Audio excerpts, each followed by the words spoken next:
चलो आपको ना आज एक स्टोरी सुनाती हूँ। तो मैं जब छोटी थी ना, मेरे जो फादर हैं वो मुझे एक स्टोरी सुनाया करते थे। एक गांव में ना मिट्टी का घड़ा बेचने वाले एक बंदे की कहानी है। तो बंदा रहता था, वो मिट्टी के घड़े बेचता था, ठीक है। सो वो उसका ना बेटा था, ठीक है। हम उसका नाम जो मिट्टी का घड़ा बेचता है उसका नाम रमेश रख देते हैं, और जो मिट्टी का घड़े का जो बच्चा है उसे का नाम रामू रख देते हैं। सो रमेश जो है हमेशा उसने नोटिस किया कि रामू जो है बहुत अच्छा घड़ा बनाता है, ठीक है। बट स्टिल वो अप्रिशिएट नहीं करता था उसे कि हाँ ठीक है, अच्छा बनाया, बट यहाँ पे वो ना ऐसे फ्लॉज निकालता था। सो बट बाकी के सभी गाँव वाले बहुत अच्छा इसको ये करते थे कि अरे वाह रामू तो तुम बहुत अच्छा मिट्टी का घड़ा बनाते हो। तो फिर क्या हुआ, रामू बहुत बड़ा हो गया एंड रमेश के पास वो स्टिल जाता था कि पूछने के लिए कि फादर क्या हुआ, कि पापा क्या हुआ, कैसा बना है ये। सो अब क्या हुआ ना, तो रमेश वही सिंपल जो आंसर देता था कि कहाँ अगर वो बेटरमेंट कर सकता है वो देता था।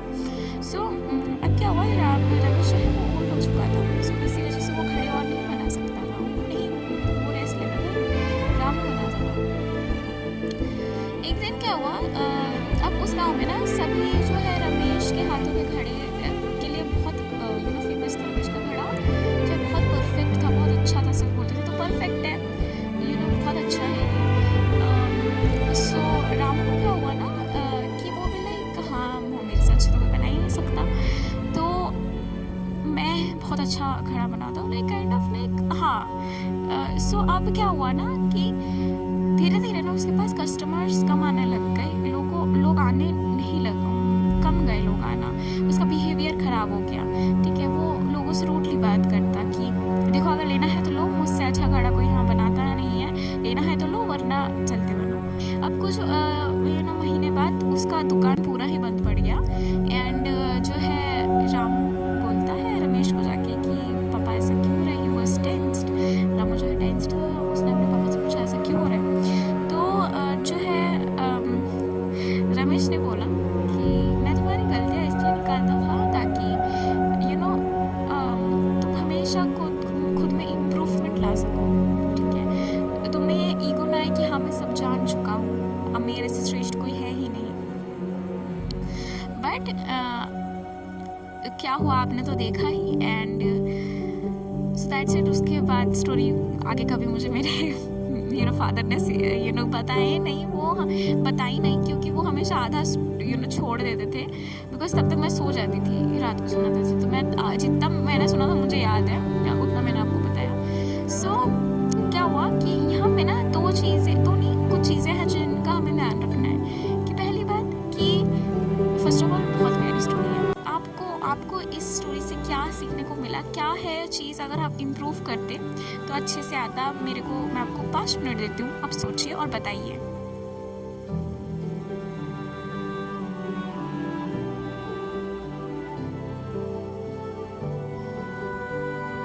ओके, सो आई होप सबने सोच लिया है। कमेंट में बिल्कुल दिल खोल के बताइए कि आपको क्या लगा, कि आपने जो भी ये नोट्स बनाए हैं। आई विल मेक श्योर कि आपका हर कमेंट मैं पढूं अगर मेरे बस में हुआ तो, एंड अगर मुझे लगा तो मैं लाइक भी करूँगी, और कमेंट भी अगर मुझे किसी का आंसर देना है या आपको थोड़ा अप्रिशिएट करना है। ओके, सो फर्स्ट कि देखो यहाँ पे प्रॉब्लम कहाँ स्टार्ट हुई। हमने देखा ना कि सब कुछ ठीक चल रहा था, प्रॉब्लम कब स्टार्ट हुई, जब रमेश है वो रामू को हर बार में जो है फ्लॉज बता रहा था कि हाँ ठीक बना है, बट यहाँ पे थोड़ा सा वो कम गया। एक्चुअली मैं वो अच्छे के लिए रहा था, बट जो रामू है, जो रमेश है वो अच्छे के लिए बोल रहा था, बट जो रामू है उसे क्या लगा कि अगेन मैंने अपने पिछले वीडियो में बनाया था कि I will be never enough, मैं हम कभी ठीक नहीं होगा उनके आंखों में। इसी वजह से वो भी लाइक बाकी सब बोल रहे हैं कि आई एम परफेक्ट, रामू भी लाइक बाकी सब बोल रहे हैं आई एम परफेक्ट। सो किसी एक की ओपिनियन मैटर नहीं करती है इतनी, ये साइकोलॉजिकली चलता है, ठीक है। ऐसा नहीं है कि वो सोच रहा है, साइकोलॉजिकली चलता है। ही स्टॉप डेवलपिंग, ठीक है, कि वो खुद पे वर्क करना उसने छोड़ दिया। वो भी like yes I am perfect, मुझसे अच्छा घड़ा तो कोई बना ही नहीं सकता, ठीक है। सो ये दो बातें हमें ये करनी चाहिए, जैसे कि मैंने अपने पिछले वीडियो में भी आपको बताया था कि जो भी अगर आप किसी को कुछ बता रहे हो ना, कि आप हर बार किसी का फ्लॉ मत निकालो। इफ़ अगर वो आपके पास आ रहा है तो आप उसको अप्रिशिएट करो। इवन इफ अगर आप अच्छे से बोल रहे हो ना, फिर भी एक काइंड ऑफ ये आता है कि जैसे मैंने आपको पहले ही बताया था कि I will be never enough in his और हर आइज। सो वो फिर ट्राई करना छोड़ देता है। तो वही बात है, मुझे नहीं पता ये वर्क करेगा नहीं कि, पर हाँ आप ये ट्राई करके देख सकते हो और मुझे बताना कि ये कैसा रहा। मुझे लगता है कि वर्क करेगा, but depending upon the people, और क्योंकि आप को पता होगा आप किस पे जो है आपकी सिचुएशन क्या है और आपका बेस्ड ऑन योर कॉन्टेक्स्ट। तो क्या कर सकते हैं कि जैसे कि एक एग्जांपल मैं बताती हूँ कि एक ना मैथ टीचर थे, ठीक है। वो ना एक स्टूडेंट थी, वो ना बहुत ज़्यादा ही जो है अच्छी नहीं थी मैथ्स में। सो क्या करते थे, वो जब भी होमवर्क करके लेके आती थी, सो वो चेक करते थे, उसे अप्रिशिएट करते थे कि जहाँ पे बिल्कुल छोटे छोटे मिस्टेक्स है ना, जहाँ पे लाइक प्लस में कहीं पे अगर गड़बड़ है ये, तो वो जो सारे छोटे छोटे गड़बड़ है उसको वहाँ पे तब एड्रेस करते थे। जहाँ पे अगेन आपको सिचुएशन देख के भापना बहुत इंपॉर्टेंट होता है कि कहाँ क्या बोलना चाहिए, ठीक है। कहाँ क्या बोलेंगे तो क्या रिजल्ट्स आएंगे, प्रैक्टिस से होगा अगेन।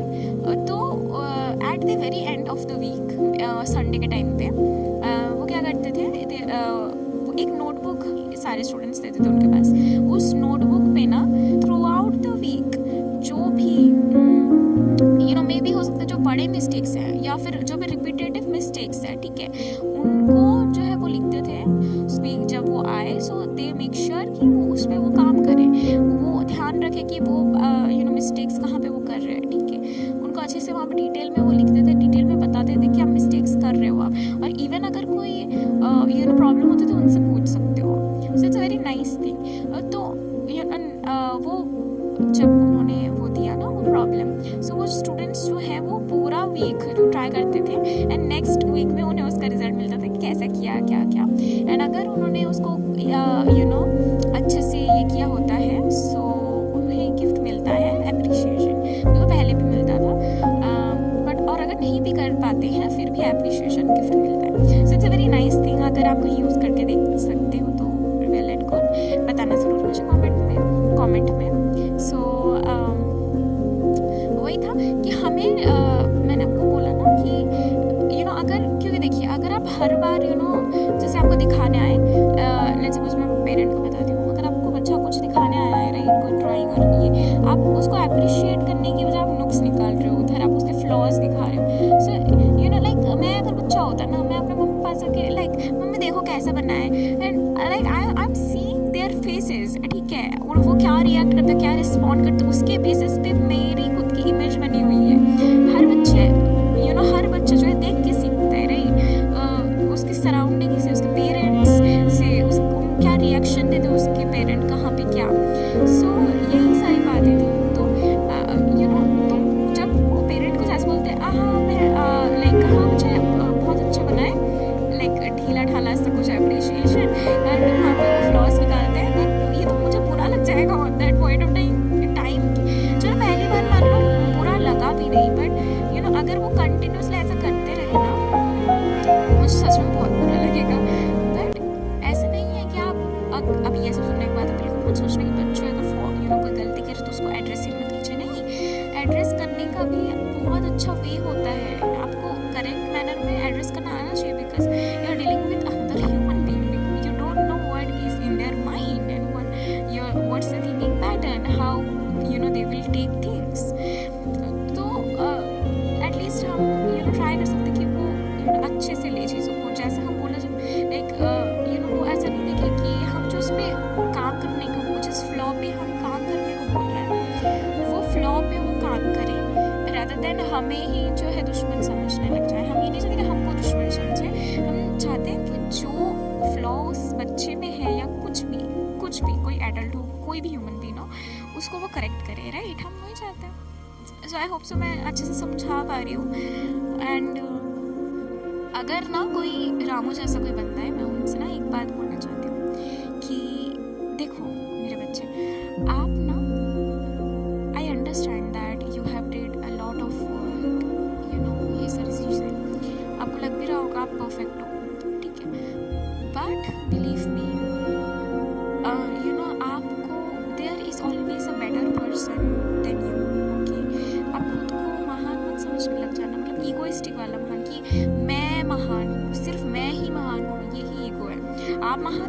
ईगो नहीं है, सिर्फ मैं ही महान हूँ, ये ईगो है। खैर, और सी दैट, और एक और चीज़ कि मुझसे कोई बेटर हमेशा अच्छा है ही, दैट डजंट मीन कि आप कोशिश करना छोड़ दो। मैंने आपको पहले भी बहुत बार बताया है अपनी बहुत सारे वीडियोस में कि यू नो आपको किसी से, एक्चुअली आपने नेक्स्ट वीडियो में, पहले पिछले प्रीवियस वीडियो में ही बताया कि आपको किसी से मतलब खुद को किसी से कंपेयर करने की ज़रूरत नहीं है। ओनली फेयर कंपैरिजन अगर हो सकता है वो खुद आप आपके पिछले वर्जन और अभी के वर्जन से आप कर सकते हो कंपैरिजन, और वो भी फेयर कंपैरिजन। ऐसा नहीं है कि वो तो कितना फुद्दू था, ये सब कोई नेगेटिव वर्ड यूज़ नहीं करना है खुद के लिए, ठीक है। एंड सिर्फ कंपटीशन में ही मत रहो, एंजॉय करो जिसको, आपको प्रोसेस को एंजॉय करना आना चाहिए, ठीक है। आपको मज़ा मिलना चाहिए उस प्रोसेस पे, आपको मज़ा आना चाहिए उस प्रोसेस में। You should be happy while doing that. आपको दिमाग में बिल्कुल वो नहीं आना चाहिए कि यू नो मैंने बोला ना ये one brick at a time, उसका ही सिंप्लीफाइड वर्जन कि आप अगर कार्विंग कर रहे हो वुड पे या मटका बना रहे हो, आपको क्या वो डिज़ाइन अच्छा लग रहा है, क्या वो डिज़ाइन आपको खुश कर रहा है, दैट व्हाट रियली मैटर्स, ठीक है। अब अगर बेचने ये का यू नो आपका पर्पस है या बिजनेस है तो कोई बात नहीं, आप वैसे बनाइए फॉर श्योर, जो ज़्यादातर लोगों को अच्छे लगेंगे, जो बिकेंगे, जो सारा सब कुछ करना आप कीजिए, बट खुद की खुशी के लिए वो मटके भी बनाइए जो आपको पसंद आते हैं, जो आपको अच्छा लगता है। हु नोस कि किसी को आपका डिज़ाइन पसंद आ जाए, कोई आपकी तरह लाइक माइंडेड निकल जाए, यू नेवर नो, राइट। तो वही बात है। और कभी भी जो है, और एक और चीज़, बहुत इंपॉर्टेंट चीज़ है कि आपको हमेशा प्रेजेंट में रहना है, ठीक है। मैंने अभी थोड़ी देर बोला ना कि एक ओनली फेयर कंपैरिजन कब होगा, जब आप खुद के प्रीवियस सेल्फ को खुद के अभी के सेल्फ के साथ कंपेयर कर रहे हो, ठीक है। वो कब करोगे, जब आप चाहते हो कि there should be something that I want to achieve, ठीक है। आपको ये गोल नहीं रखना है, आपको ये रखना है that I want to be better, I want to polish myself. आपको खुद को पॉलिश करना है, बट ये माइंड में बहुत अच्छे से रख लीजिए, आप पॉलिश क्यों करना चाहते हो, खुद के लिए करना चाहते हो, राइट। बट कभी भी ये मत सोचना कि आपका ओल्ड वर्जन ख़राब है या आपका नया वर्जन ख़राब है, नहीं। Whatever you are now is the best, ठीक है। ये बात हमेशा अपने अंदर सजा के रखना, ठीक है, कि whatever you are now is best. अब आप कह सकते हो कि H2 अगर whatever is now is the best, then मैं क्यों ही जो है खुद को पॉलिश करूँ। बात तो सही है, बट अब मैंने इसका आंसर मैंने आपको पहले ही दे दिया कि अगर आप खुद को पॉलिश करना चाहते हो तब, if you wanted then only. I hope so that's clear and I hope you will be happy at the very end. मैं नहीं चाहती आप सभी को मिड लाइफ क्राइसिस आए आपके जीवन के बीच में। सो इवन इफ अगर आप अपने मिड लाइफ में ही हैं, आपने ये बात तो सुनी होगी कि अभी इसी वक्त अगर आप स्टार्ट करते हो, अगर किसी चीज़ का अगर आपको स्टार्ट करना है या कुछ भी करना है, आपका दिल का धड़कन, आप अभी कीजिए, ठीक है, अभी इसी वक्त कीजिए। इस best time is now, because you don't know whether अगले ही सेकंड आप होंगे कि नहीं, ठीक है, होंगे या होंगे कि नहीं होंगे। तो रमेश का मैंने पहले ही बता दिया था कि आपको ऐसा नहीं करना है कि हमेशा फ्लॉ निकाल रहे हो, एंड रामू का मैंने बता दिया कि क्या करना है क्या नहीं।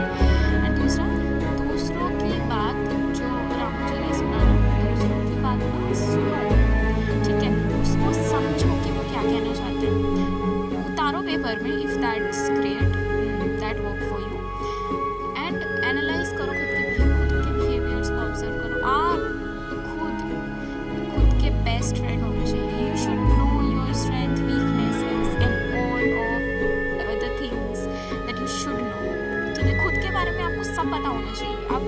आपको खुद से प्यार होना चाहिए। आपको अगर खुद से ही खुद के बारे में कुछ नहीं पता, खुद से ही प्यार नहीं है, so how do you expect कि आप दूसरों को प्यार करेंगे।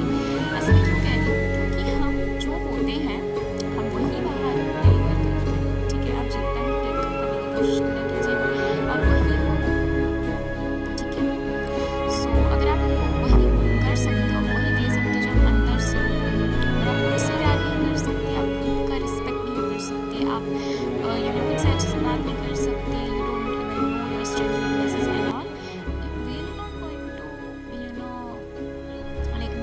love other people because other people are the reflection of you. क्योंकि आप उन्हें नहीं जानते, आप सिर्फ अपने एक्सपीरियंस से अपने सेंसेस से उनको परसीव करते हो, आप you don't really know them, right? So I guess बहुत ज़्यादा ही बोल रही हूँ मैं, इतना क्या काफ़ी एड्स के लिए। सो हाँ, एनालाइज कीजिए, देखिए आपके लिए क्या अच्छा है क्या नहीं है, वर्क कीजिए, ठीक है, and you should know yourself. And मेरे जो सारे वीडियोस हैं सब आप यू नो इन जनरल है, ठीक है, आपको अपने अकॉर्डिंग उस ज्ञान को मॉडिफाई करना पड़ेगा, ठीक है। मॉडिफाई यानी कि कोर वही रखिए बट उसको थोड़ा सा मॉडिफाई कर दीजिए, ठीक है, आपके अकॉर्डिंग फ्लेक्सिबल कर दीजिए। Rigid you should be you know like both, you should have all the characteristics, like you should be rigid where it's needed, you should be fluid where it's needed. वो एक कोई तो you know chemical कोई fluid होता है, आलू का starch I guess, सो मुझे अभी तो याद नहीं है, बट हाँ आप थोड़ा सर्च कर सकते हो कि उस पे ना, उस आलू के स्टार्च पे ना अगर हम यू नो वार करेंगे, like if I am going to punch that starch with my hand, you know it will going to behave like you know a rigid wall, it will bounce back whatever I have given to you, ठीक है। But अगर आप soft रहेंगे, निर्मल रहेंगे, तो it will become fluid। so आपको भी ऐसे ही बनना है कि you should have more characteristics, okay, depending upon the context, आप कहाँ से हो, आपकी सराउंडिंग्स कैसे